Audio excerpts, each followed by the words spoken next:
Tem um dado que impressiona logo de cara, sabe? A gente frequentemente tem aquela crença de que dobrar a produtividade no trabalho ou nos estudos exigiria o dobro de horas, né? Aham, o dobro de suor. Isso, incontáveis noites sem dormir. Mas, nesta nossa análise de hoje, a gente mergulha num conceito que revela algo que desafia totalmente essa lógica brutal. E desafia mesmo. Estudos da consultoria McKinsey mostram que executivos relatam ser até 5 vezes mais produtivos quando atingem um estado mental específico. Tipo, 5 vezes. Nossa, é muita coisa. É absurdo. Se a gente parar para fazer a matemática, isso significa que seria possível fazer numa segunda-feira o que normalmente levaria a semana inteira. Uau! Só que a questão central é que a maioria das pessoas passa menos de 10% do tempo de trabalho nesse estado. Ou seja, um aumento de apenas 20% nesse tempo quase dobraria a produtividade geral de toda uma equipe. Pois é, e o contraponto a isso é que a nossa cultura de trabalho atual caminha exatamente na direção oposta, né? Totalmente. Premia-se quem está sempre disponível, sempre respondendo rápido, e isso pulverina a atenção. O que estamos analisando aqui não é sobre trabalhar mais duro ou por mais horas, sabe? É sobre acessar uma marcha completamente diferente no cérebro. Trata-se de um ganho de eficiência exponencial, não linear, e isso exige repensar como operamos no dia a dia. Beleza, vamos destrinchar isso. O nosso foco hoje é o conceito de fluxo, também conhecido como flow. Isso mesmo. E a nossa missão com este mergulho profundo é decodificar como alcançar esse estado de produtividade extrema e foco absoluto. A gente quer oferecer a quem nos escuta um atalho real para dominar qualquer assunto ou tarefa complexa sem aquele sentimento constante de sobrecarga e exaustão. Que é o que todo mundo busca, né? Exato. Lendo sobre o assunto, a sensação que eu tive é de que o nosso cérebro possui várias marchas, e a grande maioria de nós passa a vida inteira engatada na primeira ou na segunda marcha. Sofrendo no aclive. Sofrendo muito. O motor grita, gasta um combustível absurdo, e a gente nem sabe que existe um botão de modo turbo escondido bem ali no painel, apenas esperando para ser ativado. Essa imagem ilustra perfeitamente o problema. O atrito constante e a distração crônica foram normalizados como o padrão de funcionamento do cérebro moderno. Triste, mas real. Sim, mas veja bem, esse modo turbo que mencionamos possui uma base científica muito bem documentada. Não é uma anomalia genética ou, sei lá, um acidente de percurso.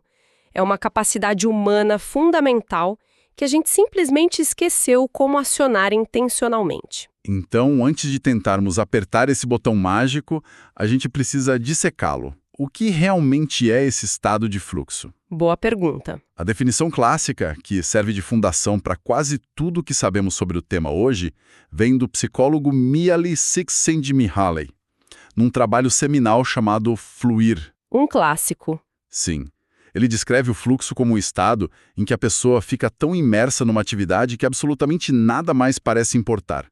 A experiência em si é tão recompensadora que a ação passa a ser feita mesmo com grande custo de energia. Puramente pela satisfação intrínseca de estar ali fazendo aquilo. Isso.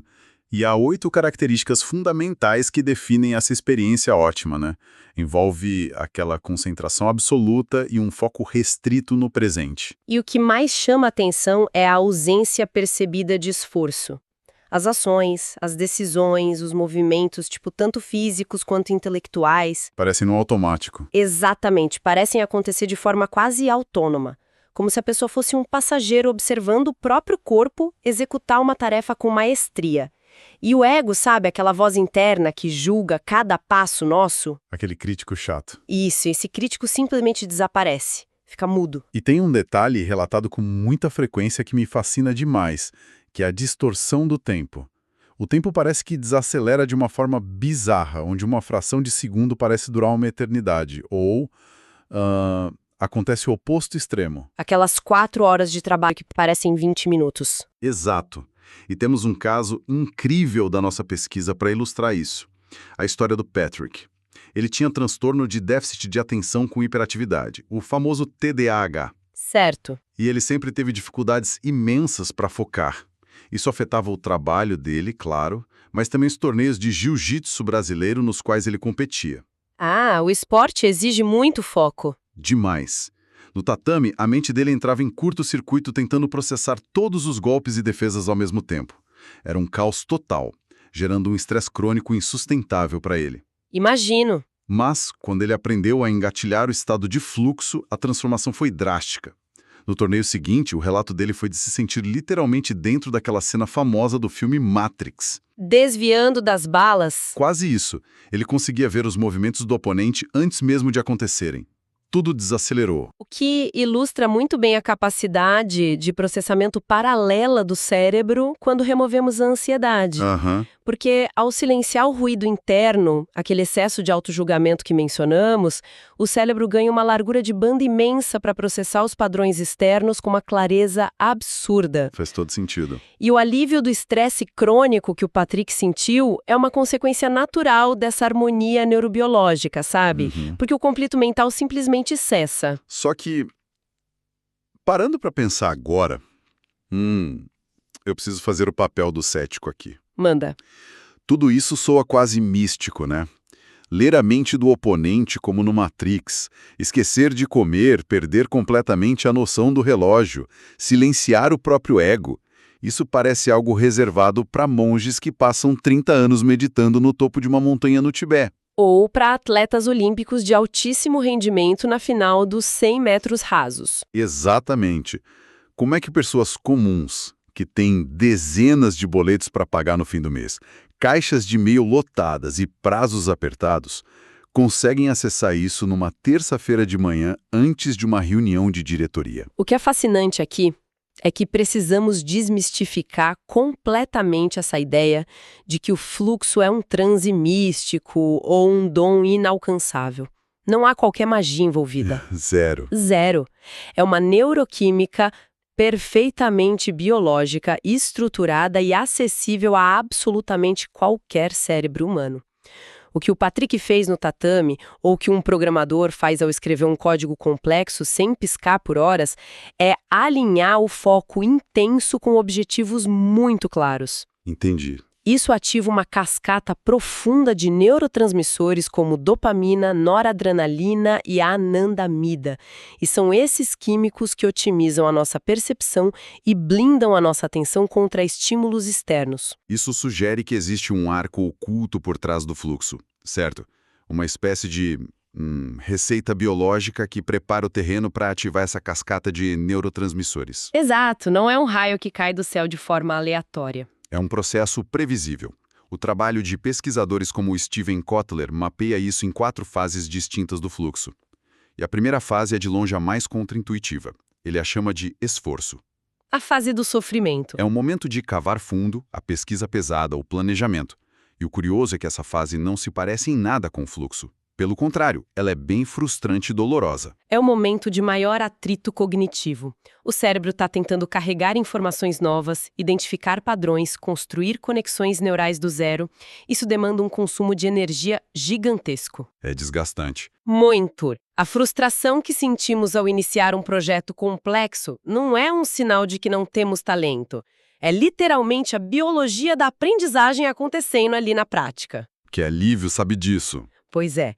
Só que, depois dessa carga inicial, a gente precisa entrar na segunda fase, que é o relaxamento. É a pausa estratégica antes de mergulhar de vez. Mas olha, um aviso vital aqui. Relaxar não significa pegar o celular e rolar o feed das redes sociais. Ah, o grande erro moderno. O maior de todos. É dar uma caminhada, olhar para o horizonte, focar na respiração. Trata-se de desengatar conscientemente a rede de modo padrão do cérebro. Isso permite que o subconsciente assuma o processamento daquele problema gigantesco sem causar esgotamento. É muito parecido com um treino físico intenso na academia, né? A fase 1, o esforço, é levantar aquele peso pesado, a musculatura queimando, a frustração de não conseguir fazer a última repetição perfeita. Exatamente. A fase 2, o relaxamento, é soltar o peso, fazer um alongamento suave, caminhar até o bebedouro. Aí sim, a mágica acontece com a fase 3, que é o fluxo em si. A experiência super-humana. A recompensa química. Isso.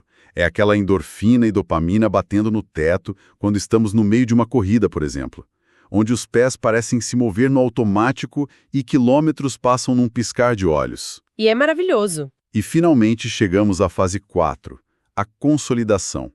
O período pós-fluxo. Quando toda essa química potente termina, ocorre uma queda brusca, né? É o momento em que a mente pede arrego, e muitas vezes bate até uma leve sensação de vazio ou desilusão. É o dia de descanso inegociável que o corpo exige. Se conectarmos isso ao panorama geral do dia a dia corporativo ou acadêmico, fica evidente porque a imensa maioria falha em atingir o fluxo. As pessoas desistem logo na fase do esforço. Na primeira barreira. Sim, quando sentem a frustração inicial, aquela confusão mental ao tentar entender um problema novo, elas interpretam isso como um bloqueio e fogem para tarefas mais fáceis, como responder e-mails. O famoso trabalho é falso. Exato. Elas não percebem que estão apenas aquecendo os motores. O fluxo funciona como o código-fonte da nossa motivação porque é altamente viciante. Mas esse vício natural esconde um perigo real se a fase 4, a do descanso, for negligenciada. Bem lembrado. Há um grande alerta vermelho sobre essa questão da recuperação. Se esse pico de produtividade brutal não for seguido de descanso verdadeiro, ou seja, um sono de alta qualidade e uma nutrição decente na fase de consolidação, o cérebro simplesmente não consegue atingir o fluxo no dia seguinte. De jeito nenhum. Na verdade, a busca incessante por manter esse nível de motivação o tempo todo se transforma numa via expressa para o esgotamento total, o famoso burnout. Uma forma clara de entender isso é que o cérebro não possui suprimentos químicos infinitos. O estado de fluxo drena intensamente os recursos neuroquímicos, literalmente varrendo as reservas de serotonina e dopamina. O tanque esvazia. Fica zerado. A fase de consolidação serve exclusivamente para reabastecer esses estoques. Quem tenta pular o descanso achando que está ganhando tempo, na verdade está destruindo a própria capacidade de ter alta performance a longo prazo. Beleza, a biologia faz todo sentido. E a ideia de que a dor inicial do esforço não só é normal, mas necessária, já muda bastante a perspectiva. Mas vamos trazer isso para a lama da trincheira, para a prática. Vamos lá. Como a gente aciona intencionalmente essa fase 1 no meio de um dia caótico? A análise aponta 5 alavancas práticas, tipo um mapa do tesouro, para engatilhar o fluxo. E a primeira é essencial. Sim, a primeira alavanca soa absurdamente óbvia, mas é o maior calcanhar de Aquiles da sociedade moderna. Eliminar distrações. E o dado que valida isso assusta muito. Leva cerca de 20 minutos para o cérebro se reconectar totalmente com a tarefa profunda, depois de apenas dar uma espiadinha de 2 segundos no celular ou no chat da empresa.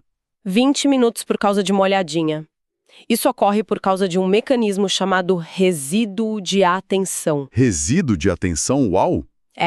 Quando olhamos uma notificação de mensagem, o nosso cérebro não desliga o foco da tarefa original e liga na mensagem de forma limpa. Ele deixa uma parte da nossa atenção literalmente presa naquela conversa. Tipo um programa rodando em segundo plano? Exatamente.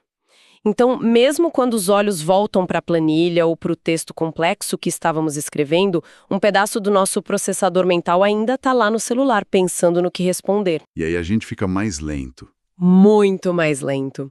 O cérebro leva longos 20 minutos para recolher toda essa atenção espalhada e atingir o nível de foco original de novo. É um sangramento mental contínuo. O que nos leva direto para a segunda alavanca prática. Reservar tempo suficiente. Não dá para fazer mágica em intervalos curtos, né? Não dá mesmo. Demora mais ou menos 15 minutos de esforço puro só para começar a entrar no fluxo. E o auge dessa imersão só acontece lá pelos 45 minutos. Então, tentar ser extraordinariamente produtivo naqueles 20 minutinhos espremidos entre uma videochamada e outra é uma grande ilusão. Uma ilusão perigosa. A recomendação clara é bloquear blocos de 90 a 120 minutos de trabalho ininterrupto.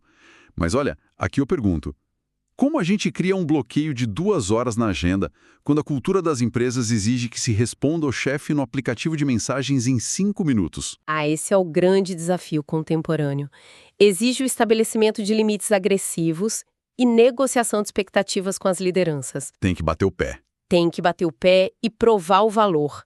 O profissional precisa mostrar que um bloco de 90 minutos offline produzirá um resultado de qualidade tão superior que compensa a indisponibilidade momentânea. E isso se conecta com o próximo ponto, né? Sim, a terceira alavanca mexe com a motivação intrínseca, fazer algo que se ama. Para ilustrar, é a diferença entre dirigir um carro esportivo luxuoso e perfeitamente ajustado e guiar uma lata velha engasgando na rodovia. A experiência é outra. Totalmente. Ambos podem até levar ao destino final, mas o engajamento do motorista, a atenção aos detalhes e o prazer da condução são completamente distintos. Se a tarefa carece de qualquer significado pessoal, o cérebro simplesmente recusa a liberação dos neuroquímicos essenciais para o fluxo. E a quarta alavanca amarra isso ao nos exigir algo fundamental: ter objetivos claros. Aqui é onde a coisa fica realmente interessante.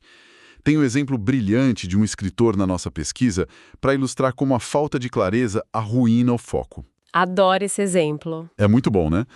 Esse escritor separa de forma quase religiosa a criação da trama, a estrutura do livro, da escrita da prosa em si. Ele planeja todo o esqueleto da história primeiro, e essa é a fase de esforço doloroso, de pensar nas peças. Aham, a arquitetura da coisa. Isso. Assim, quando ele senta na cadeira no dia seguinte com o objetivo de simplesmente escrever, ele já sabe exatamente o que precisa acontecer na cena. O único trabalho do cérebro é focar em escolher as melhores palavras para contar aquilo. Fica muito mais leve. Sem essa separação clara, o cérebro entra em colapso. Ter que decidir o que fazer ao mesmo tempo em que se tenta executar gera uma sobrecarga cognitiva brutal. O fluxo evapora na hora. Porque remover a carga cognitiva da tomada de decisão durante a execução é um dos segredos da alta performance. O objetivo claro atua como um trilho. O cérebro só precisa acelerar sem se preocupar em qual direção virá. Fantástico. E, para fechar esses gatilhos, chegamos ao quinto ponto, que envolve dominar a chamada zona ideal, que é o seguinte: desafie-se, mas só um pouco.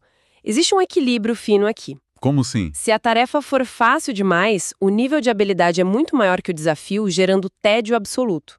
E tédio não gera fluxo. Nem um pouco. Por outro lado, se o desafio for colossal e muito além da habilidade atual, o resultado é pura frustração e ansiedade. O ponto doce do fluxo é um desafio moderado, aquele pequeno passo logo além da borda da nossa zona de conforto atual. A pesquisa traz um exemplo sobre rebater beisebol.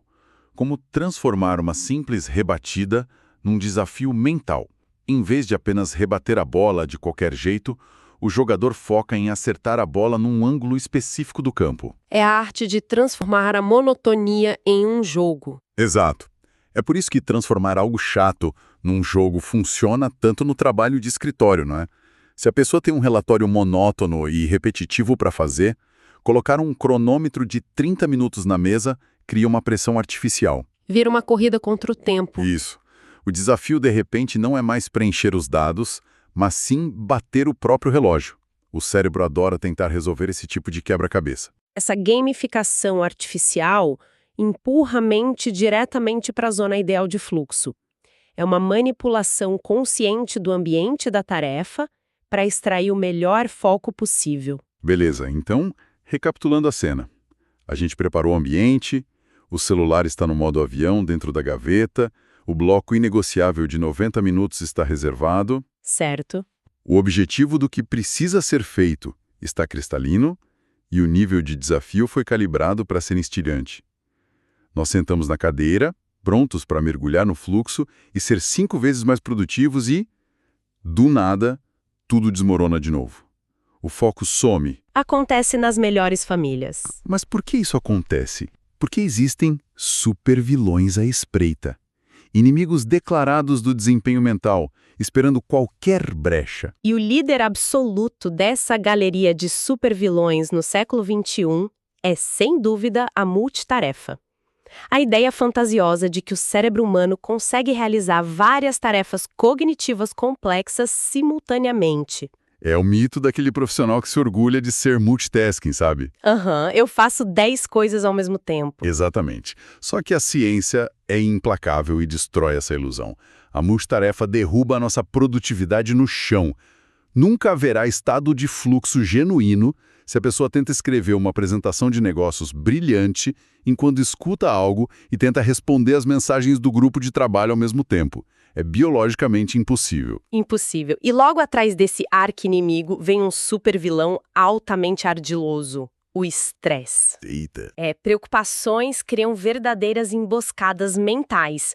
A pessoa tá lá, super focada, a planilha tá fluindo e num piscar de olhos, lembra de um problema financeiro ou de uma briga familiar. O fluxo vai pro espaço no mesmo segundo. Nossa, e como a gente se defende disso? A solução que os pesquisadores propõem para o estresse no momento do trabalho é dura, porém pragmática. Enfrente o problema antes de começar o seu bloco de foco. Trata-se de se perguntar ativamente: essa preocupação precisa ser resolvida neste exato minuto? Geralmente não, né? Exato. Como raramente é uma emergência de vida ou morte, a orientação é visualizar e erguer um campo de força psicológico ao redor do ambiente de trabalho. É um pacto mental de que por 90 minutos, nenhum problema externo tem permissão para entrar. Sensacional. E se o estresse frequentemente vem das pressões externas, o terceiro vilão vem diretamente de dentro da nossa própria cabeça. O medo de falhar, o famoso perfeccionismo. Um veneno para a criatividade. Há uma reflexão de Hara Estroff-Morano, especialista da revista Psychology Today, onde ela afirma categoricamente que o perfeccionismo é o maior assassino da criatividade. Ele atua como um painel de avaliação interno que nunca desliga, onde o foco principal se torna apenas evitar erros, fugir do que é negativo. Isso gera um estado de alerta, ansiedade e frustração contínuas. Então, o que tudo isso significa na prática? É uma ironia quase trágica, sabe? A pessoa quer tanto que aquele projeto, aquele texto ou aquele código fique impecavelmente perfeito na primeira tentativa, totalmente à prova de críticas, que o próprio medo paralisa o cérebro. É o famoso medo da folha em branco. Isso. A pessoa acaba bloqueando a neuroquímica que permitiria a ela criar algo genial. A obsessão pela perfeição na linha de largada destrói qualquer chance de grandeza na execução. Isso levanta uma questão importantíssima que nos leva direto ao quarto e último grande vilão do fluxo: a falta de convicção. Como assim? Duvidar profundamente da própria capacidade de realizar a tarefa é tão letal quanto o perfeccionismo. O presidente da Talent Smart, Travis Bradberry, explica a engrenagem fisiológica por trás da dúvida. Quando alimentamos uma incerteza crônica sobre nossas habilidades, o cérebro arcaico percebe isso não apenas como um desconforto, mas como uma ameaça real à sobrevivência. E aciona o alarme de incêndio. Exatamente. A resposta imediata do corpo é abrir as comportas de cortisol, o hormônio do estresse. E o cortisol não apenas nos deixa nervosos, sabe? Ele literalmente encolhe o hipocampo temporariamente, bloqueia a memória de trabalho, impede a formação de novas conexões neurais e, com o tempo, destrói o sistema imunológico. Ou seja, acreditar em si mesmo antes de começar não é só uma frase motivacional barata para estampar em canecas de escritório. Não, longe disso. É um requisito neuroquímico essencial para que o foco profundo exista. O cortisol envenena a água limpa que o cérebro precisa beber para aprender algo novo e produzir com excelência. E uma excelente forma de combater essa falta de convicção é usar 3 perguntas pragmáticas de validação antes de começar o trabalho. Quais são? Primeira, eu tenho as competências necessárias para lidar com isso agora. Segunda, eu tenho a informação suficiente nas mãos. E terceira, eu tenho paixão ou, no mínimo, um forte interesse por resolver este problema. Perguntas bem diretas. Sim, se as respostas forem um sim claro, a mente entende que o terreno é seguro e permite a entrada no fluxo. Se houver um não, é o alerta biológico para dar um passo atrás, estudar mais, pedir ajuda e preencher essa lacuna de conhecimento, em vez de tentar forçar a barra e terminar frustrado. Bom, sintetizando toda a jornada que traçamos até aqui. Alcançar esse nível extremo de produtividade e foco não tem nada a ver com inspiração divina cair no colo, né? Nenhuma chance. O fluxo é uma experiência altamente estruturada e intencional. Ele exige uma preparação deliberada do nosso ambiente, demanda uma coragem brutal para atravessar aquela fase incômoda e frustrante do esforço inicial, a fase de suar a camisa. Isso.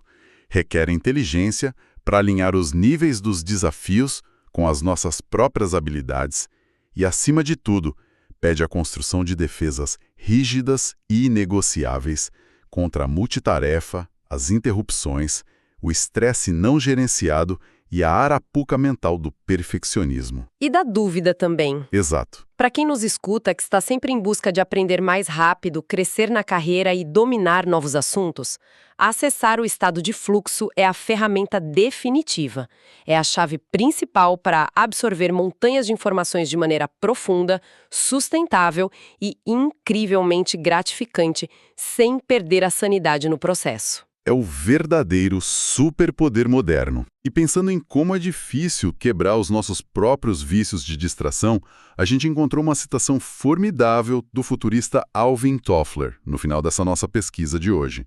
Ele declarou o seguinte: os analfabetos do século XXI não serão aqueles que não sabem ler e escrever, mas aqueles que não sabem aprender, desaprender e reaprender. Essa reflexão de Toffler encapsula com precisão cirúrgica tudo que a ciência do foco nos mostra. Diante do mapa neurobiológico do fluxo que acabamos de explorar, fica uma provocação pesada para nós e para nossa audiência. Vamos lá? E se a primeira grande coisa que precisamos urgentemente desaprender for exatamente a maneira como fomos ensinados a trabalhar e a estudar a nossa vida inteira? A sociedade corporativa e moderna nos condicionou a glorificar a agitação constante, a disponibilidade ininterrupta, a ideia de que estar sempre ocupado é sinônimo de ser importante. A gente vive batendo palmas para quem responde e-mails de madrugada ou no meio do jantar, né? Exatamente. Contudo, a verdadeira genialidade intelectual e a alta performance autêntica residem na capacidade de nadar contra essa correnteza. Residem na força de desligar o mundo exterior e ter a coragem silenciosa de mergulhar fundo e sem interrupções por 2 horas inegociáveis do nosso dia. Uau! Essa é a grande reflexão que deixamos no ar hoje para todos. Pensemos muito seriamente sobre a urgência desse processo de desaprender na próxima vez que o aplicativo de mensagens apitar alto, exigindo nossa atenção imediata. Justo naquele momento em que tentamos dar o primeiro passo num projeto importante. É um teste de fogo. É assim, em vez de ceder passivamente a esse estímulo fácil, que tal experimentar algo radical? Olhar para a agenda de amanhã agora mesmo e bloquear aqueles primeiros 90 minutos inegociáveis da manhã para o trabalho profundo e silencioso. Esse pode muito bem ser o exato começo de uma relação duradoura com o fluxo. Um grande abraço a todos nós e até o próximo Mergulho Profundo.